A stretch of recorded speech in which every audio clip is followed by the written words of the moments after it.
Let me see if I can do a new series around a term called home equity theft.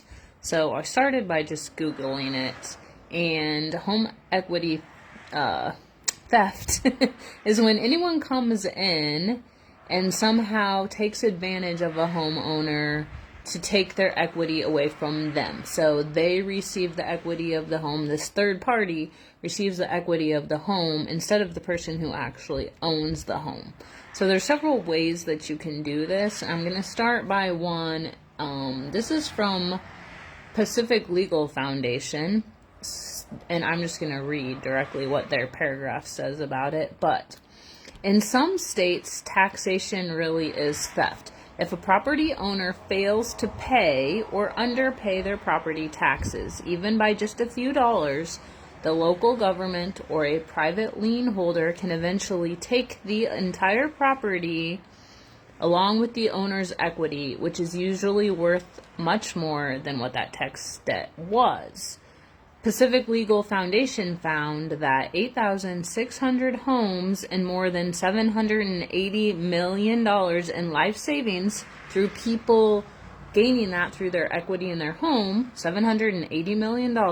And I believe, I couldn't find a date, but I believe this was 2024 or 25 because there's other dates like that in this website.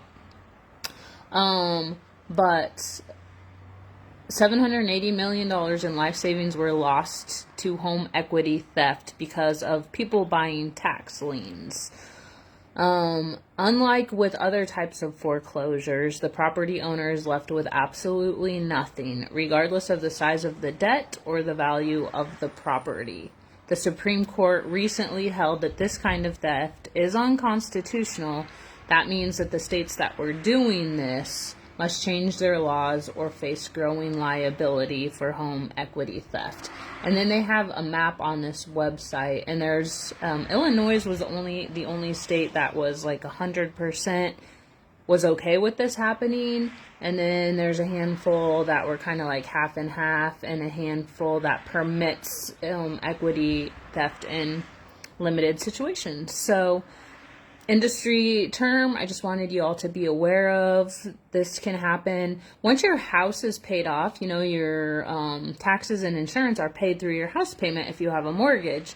But once your house is paid off, that's not coming out monthly. So if you don't remember to pay your taxes on time, or you know, sometimes it's an absentee owner who doesn't live there. Maybe they're using it as a rental, or maybe it's just sitting vacant.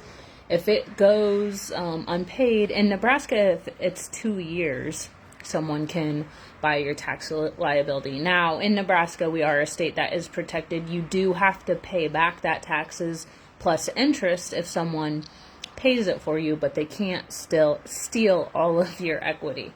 But just something to be aware of. The more you know. Let me know if you have additional questions.